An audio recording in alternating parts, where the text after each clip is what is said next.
The Tale of Tom Kitten.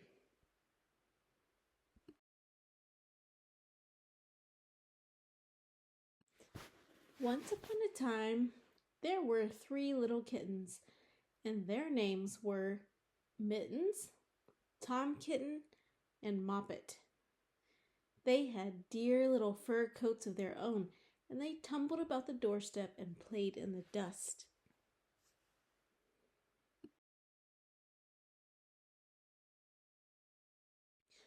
But one day their mother, Mrs. Tabitha Twitchit, expected friends to tea. So she fetched the kittens indoors to wash and dress them before the fine company arrived.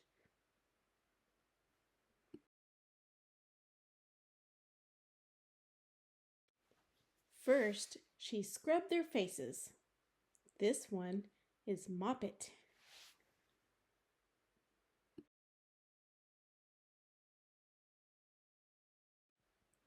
Then she brushed their fur. This one is Mittens.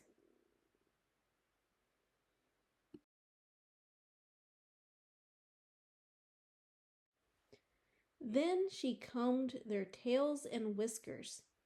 This is Tom Kitten. Tom was very naughty, and he scratched.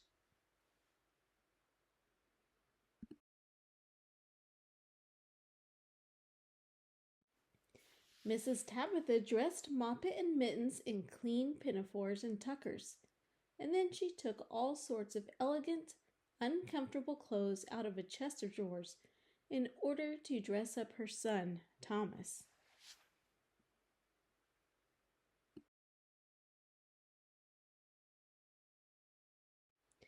Tom Kitten was very fat, and he had grown. Several buttons burst off. His mother sewed them on again.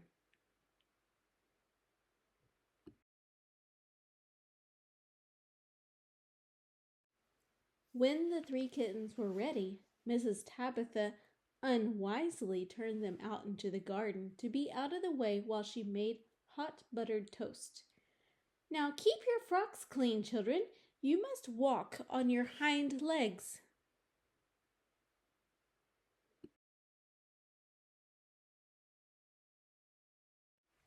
"Keep away from the dirty ash pit and from Sally Hennypenny and from the pigsty and the puddle ducks."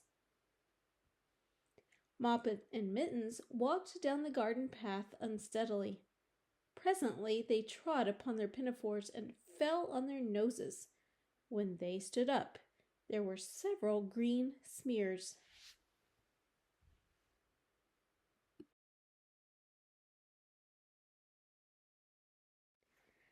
"Let us climb up the rockery and sit on the garden wall," said Moppet.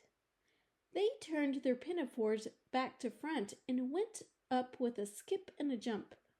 Moppet's white tucker fell down into the road.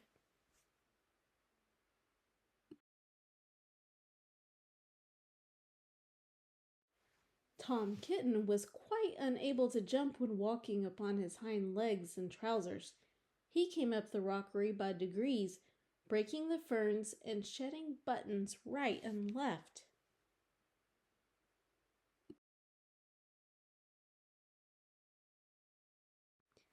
He was all in pieces when he reached the top of the wall. Moppet and Mittens tried to pull him together. His hat fell off, and the rest of his buttons burst.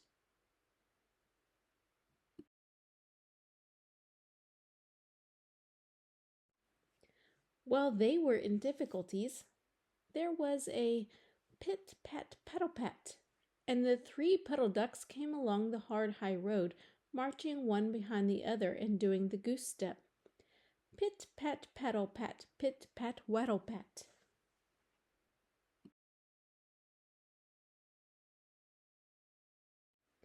They stopped and stood in a row and stared up at the kittens. They had very small eyes and looked surprised.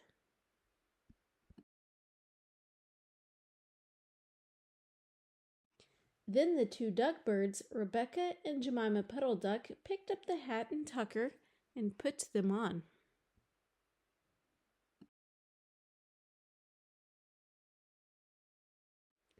Mittens laughed so that she fell off the wall. Moppet and Tom descended after her. The pinafores and all the rest of Tom's clothes came off on the way down. "Come, Mr. Drake Puddle Duck," said Moppet. "Come and help us to dress him. Come and button up Tom."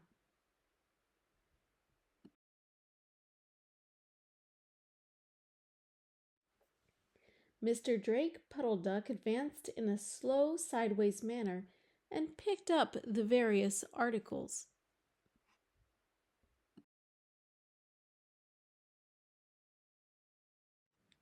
But he put them on himself. They fitted him even worse than Tom Kitten. "It's a very fine morning," said Mr. Drake Puddle Duck.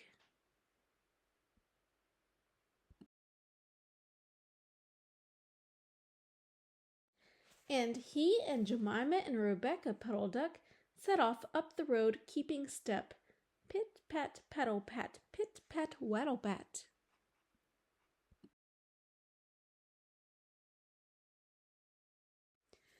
Then Tabitha Twitchit came down the garden and found her kittens on the wall with no clothes on.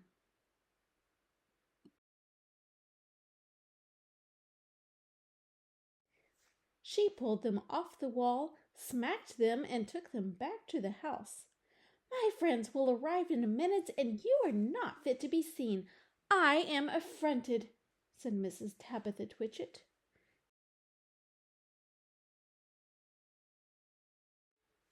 She sent them upstairs, and I am sorry to say she told her friends that they were in bed with the measles, which was not true.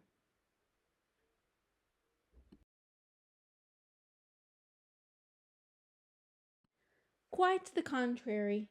They were not in bed, not in the least.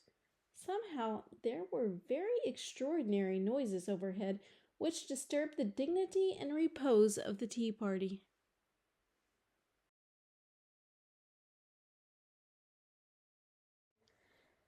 And I think that someday I shall have to make another larger book to tell you more about Tom Kitten.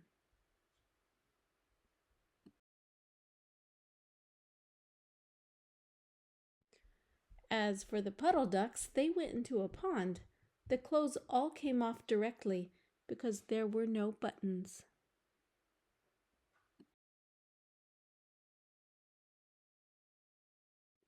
And Mr. Drake Puddle Duck and Jemima and Rebecca have been looking for them ever since.